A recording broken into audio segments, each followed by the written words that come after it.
It's an honor to be here. It is an honor to run for governor. I got to tell you, it is truly an honor because I've been behind the curtain. I know the responsibility of being governor, the things that you have to do, the decisions that you have to make, and the work to still be done. And I think it's an awesome opportunity for us to step forward and not just win this election for us, but to win this election for the rest of the country and put on display what common sense, sound leadership can actually look like and function like. At a time where some people will tell you, well, this is just normal. These are normal times. History shows us these are normal times. Let nobody talk you into believing that these are normal times. These are not normal times. These are dangerous times, being led by dangerous people. And the best way we can say we can push back is to vote and to win and to put on display what good leadership looks like.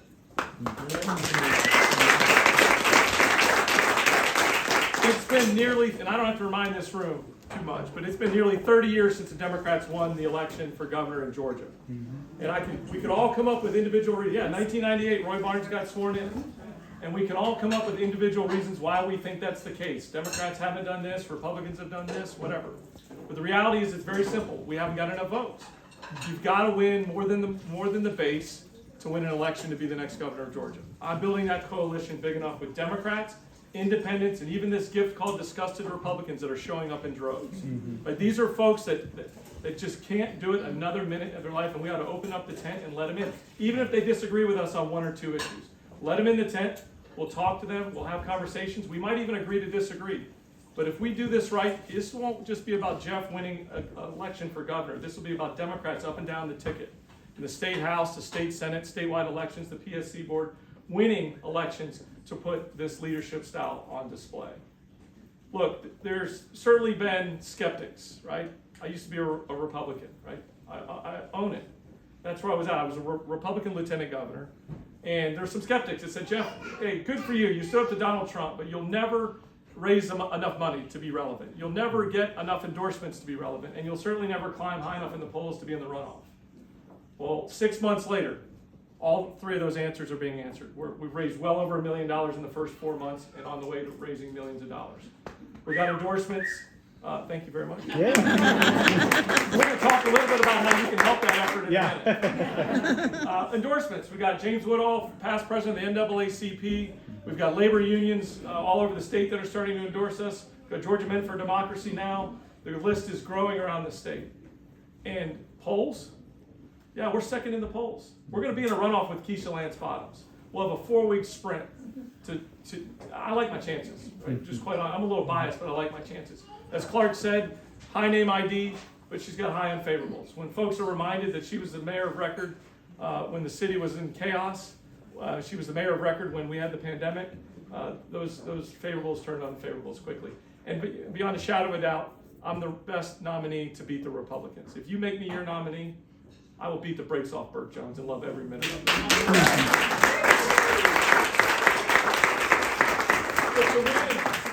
To win, we got to stay focused. We can't be everything to everybody. We can't walk up and down the streets and just promise the world away. We got to stay laser focused. I'm staying focused on 3 things: the affordability crisis, the healthcare crisis, and the Donald Trump crisis. Right? That's the 3 things everyone in this room is worried about. That's the same 3 things almost every Republican is worried about. Right? They can't make excuses for Donald Trump anymore. They know that this affordability crisis is hitting you whether you're living check to check or you own a business. And there's things a governor can do. Right? We can put $1.7 billion, 10% of our state's rainy day fund, into a jumpstart fund to start wrapping our hands around the vicious cycle of poverty. We can better fund the CAPS program so that we can lower child care costs. We can better fund the TANF program so folks can have help paying their power bills when they can't pay them each month, or if they need help with a ride to work. We need to, and affordable housing programs. Mayor Dickens is doing an amazing job of standing up an affordable housing program. Mayor Van Johnson in Savannah is doing the same thing. The state should partner with communities and wrap our arms around it. Healthcare, we need to expand Medicaid. As a former Republican, I literally explored every route possible to improve our state's healthcare system, and you can't do it without expanding Medicaid. You just can't do it. Even Republicans know that they need to expand Medicaid. I've been behind the curtain. I've heard the conversations. So as governor, they need one person to blame for expanding Medicaid. They can blame me. Never again do I want to send somebody to the emergency room to bankrupt themselves or bankrupt that hospital We ought to send people to the hospital to get care and treatment and therapy, and be able to have a state that doesn't have so many millions of people uninsured. And the Donald Trump crisis, look, it comes in all. I haven't checked my phone in the last hour. I'm sure there's another one that's popping up. Right? I mean, this is a disaster. You buy, if any of you still have Republican friends, buy them a 6-pack of beer and give them 2 hours and say, explain tariffs to me. They can't do it, right? Farmers in South Georgia are literally losing their farms and their health care, right? We talk about Greenland, we talk about Venezuela, we talk about what's going on in the Middle East now. It's a disaster. We talk about the environment, right? I mean, think about this. One of the reasons why I'm standing here as a proud Democrat is because I got so tired of watching and listening to Republicans be ignorant about the environment, not be willing to talk about obvious climate change. And so Georgia has a great opportunity to lead by example. Right? We've taken good steps forward with electric vehicles, but there's more to be done. There's more to be done. The governor has a lot to say so. We can talk about how we electrify our fleets in this state. We can talk about how we build programs and work with folks like Peter and Alicia on the PSC board, really follow their lead on how do we change the conversation away from how much power does a data center use to where we can talk about how we can make them more efficient, or how we can wrap solar projects all around the state. How we can mandate that these data centers are able to work with counties and work with cities. Right? The answer to data centers is not in either extremes. It's not in never let one in here and let everyone in here. We need to work with them and be able to make sure that we make common sense decisions. But look, as governor, there's so many programs that we can stand up for. We can have cleaner water. We can create a better environment. We can follow through with what Mayor Dickens always talks about, where the city of Atlanta he wants to make it the best place to raise a child. Well, let's make Georgia the best place to raise a child. Woo!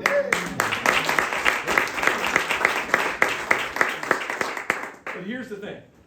We all agree on the issues. We all agree we need better public education. We need public safety. We need to pass common sense gun legislation. We need to expand Medicaid. These are all issues that we know we need to tackle. But we can't do it if we win another second place trophy. We got to win. Right? Winning has got to be the top priority. And to win, we got to stay laser focused, because bad is bad. If Burt Jones is your governor, Linda McMahon's going to run your public schools. Yeah, amen. Our city streets are probably going to have National Guard troops, right? I mean, the list goes on. I don't want to fearmonger. We all have our own issues. But we've got to win. And to do that, it's to stay laser focused. Look, I've been on a journey my entire life. A lot of folks say, Geoff, how can we trust you? This has been a faith journey for me and my family. It truly has. It's been one that I'm tired of having asterisk marks next to loving my neighbor. Right? As a Republican, if my neighbor didn't look like me, act like me, love like me, talk like me, or even vote like me, you weren't called to love them. I wake up as a proud Democrat with the best toolkit I've ever had. It's a little expensive, but it's a great toolkit to reach in and help people in need, to meet them where they're at, to make this the best state in the country, to make this an example for the rest of the country. So we're working as hard as we possibly can. We're getting around to rooms like this. Is where statewide elections are won, in rooms like this, because this turns into thousands, if not tens of thousands of votes. If you showed up at 5:30, 6 o'clock in the evening during a weekday to listen to somebody talk, then other people are going to ask you what your opinion is. And so my ask is this, that I earn your trust and I earn your vote. And have opportunities. If there's other groups that we can meet with that you know in your business groups or community groups or even pickleball groups, those seem to be pretty successful. Let me share my story. Don't play pickleball with this man. He's a plant. He played professional baseball. Let's just say I was a lot better at baseball than I am pickleball. But so we've got to continue to get grassroots support, and it's been amazing. I mean, look, crowds across the state, rooms like this or standing room. It is so humbling to walk into a room, and so many of you have walked up and gone out of your way to give us words of encouragement along the way. It truly is inspiring. And we got to raise money, right? And many of you have been a part of this. So many of you have supported us literally since day one on this journey, and supported us not only with your prayers, with your votes, but with your dollars. And so we're trying to get up as quickly as we can for as long as we can with statewide TV. And to do that, we're trying to raise as much money as we possibly can. We're being strategic about it. And if there's anybody here that wants to talk more about that, we've got Sam back here, and he's got... we take everything but crypto. We're working on that. But there's an opportunity. Look, here's the deal. Baylor talked about this. A lot of folks ask me, what's motivating you? Look, I don't care to see my name in lights again. I was a professional baseball player. That was fun. Brooke and I built and sold a business. That was fun. We've been in politics. I've been on CNN 1,500 times. This is about getting it right. This is about building a team here in Georgia big enough to not just win an election, but to change the direction of this state, to put on display something special that the rest of the country is going to be envious of. And to do that, our family's driven by this motto: doing the right thing will never be the wrong thing. Baylor and I went to a youth group.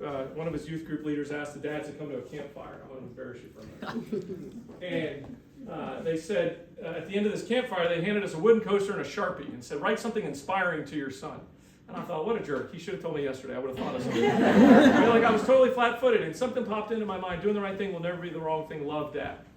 And I handed it to him, and it sat on his desk for a couple of years.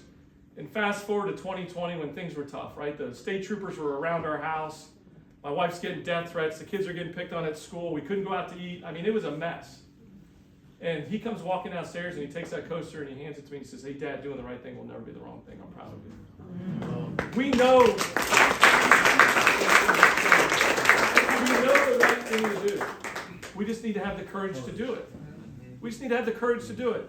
And I'm grateful to be leading that charge. So thank you for the opportunity to be here. Thank you for your consideration, for your vote and your support. It really, truly means the world to us. And I just want everybody to hear this loud and clear. We all draw a line in the sand at some point in our lives. This is a political journey for all of us.